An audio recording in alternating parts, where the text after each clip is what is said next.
As I stood before the cold, unforgiving faces of the townspeople, I knew my fate was sealed. They accused me of a crime I didn't commit, the theft of the priceless starlight necklace. A family heirloom passed down through generations of the wealthy and influential Harrington family. I had been a guest at the grand ball just the night before. And now I was being dragged away in chains.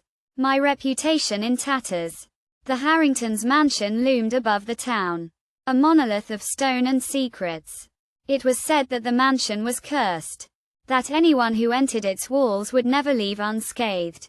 I didn't believe it, of course. I was a daring explorer. A seeker of truth and adventure. But as I was thrown into the mansion's damp, dark dungeons, I began to wonder if the rumors were true. Days passed. Or maybe weeks. I lost all sense of time in the darkness. I was fed meager rations and given a single candle to light my way.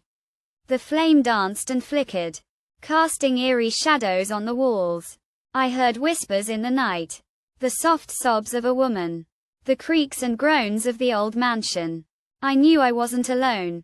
One night, I decided I'd had enough. I used my candle to burn through the ropes that bound me. And I made a run for it.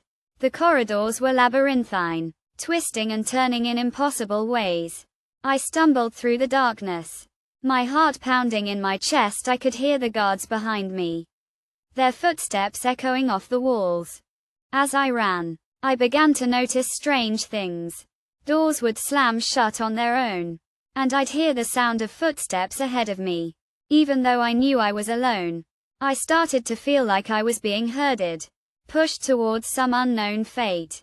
The mansion seemed to be shifting and changing around me. Like a living, breathing creature. I stumbled upon a room that seemed frozen in time. A woman sat at a vanity. Her face pale and gaunt. She stared at me with empty eyes. And I knew I was looking at the ghost of Elizabeth Harrington. The family's matriarch. She spoke to me in a voice that was barely audible, telling me of her grief and sorrow. Her daughter had died in the mansion, and Elizabeth had been consumed by her own pain. As I listened to her story, I felt a strange sense of calm wash over me. I realized that I wasn't alone in my own grief. I had lost my brother just a year ago. And the wound still felt raw. Elizabeth's words were like a balm to my soul. And I felt a sense of healing begin to take hold. But my respite was short-lived. The guards burst into the room, their torches casting a harsh light. I knew I had to keep moving, to find a way out of the mansion before it was too late. I fought off the guards, using every trick and tactic I knew. I stumbled through the corridors, my heart pounding in my chest. Finally, I saw a glimmer of light ahead. I burst through the door and found myself outside, gasping in the cool night air. I looked back at the mansion, its windows like empty eyes staring back at me.